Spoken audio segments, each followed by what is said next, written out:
Манай улсад хүүхдийн төлөө үйл ажиллагаа явуулдаг байгууллагын үндсэн суурь тавигдаад 87 жилиг ардаа үлджээ. Жил бүрийн энэ өдөр үүсгэн байгуулагчийн нэг шин цагийн утга зохиолыг үндэслэгч Нацаг доржийн хөшөөнд хүндэтгэлийн цэцэг өргөн ясалдаг юм а. Уламжлал ёсоор энэхүү арга хэмжээний өдөр болж хүүхдийн байгууллагууд өнгөрөх оны ажил үргээд өгнөж байна. Тэгэхээр 2011 он үндсэндээ бол хүүхдийн байгууллагад маш их өгөөжтэй жил болсон. Хүүхдийн хамгааллын, хүүхдийн хөгжлийн олон жилийн хэрэгжүүлэх стратеги төлөвлөгөө батлагдсан. Энэ чиглэлийн дагуу бол нийслэлийн хөгжлийн дэд хөтөлбөр гарах гэж байна. Хүүхдийн төлөө үйл ажиллагаа явуулж буй нэгжүүд эрх зүйн орчин сайжруулах зайлшгүй шаардлага байсан. Харин өнгөрөх хугацаанд энэ чиглэлд хийсэн ажил амжилттай хэрэгжсэн байна.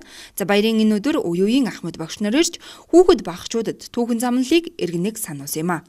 Тэр хүүхдийн байгууллагыг байгуулах тэр их үйлсэд тэр үед ерөнхий сайд байсан Сэрэнд орж, Монгол Ардын Хувьсгал намын нарийн бичгийн дарга байсан Дамбад орж, бүх цэргийн жанжин чоолсон.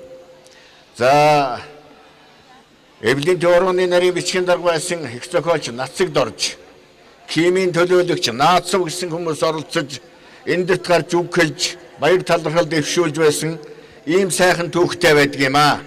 Энэний дараа Нацагд доржийн зохиолсон бүхий олон багчуудаа гэдэг дууг дуулж, бүжиг наадам хийж, ингэж Монголд анх хүүхдийн байгууллага үүсч байгуулагдаж 51 хүүхэд ангад пианорт хэлэлцэж байсан ийм учиртай юм а.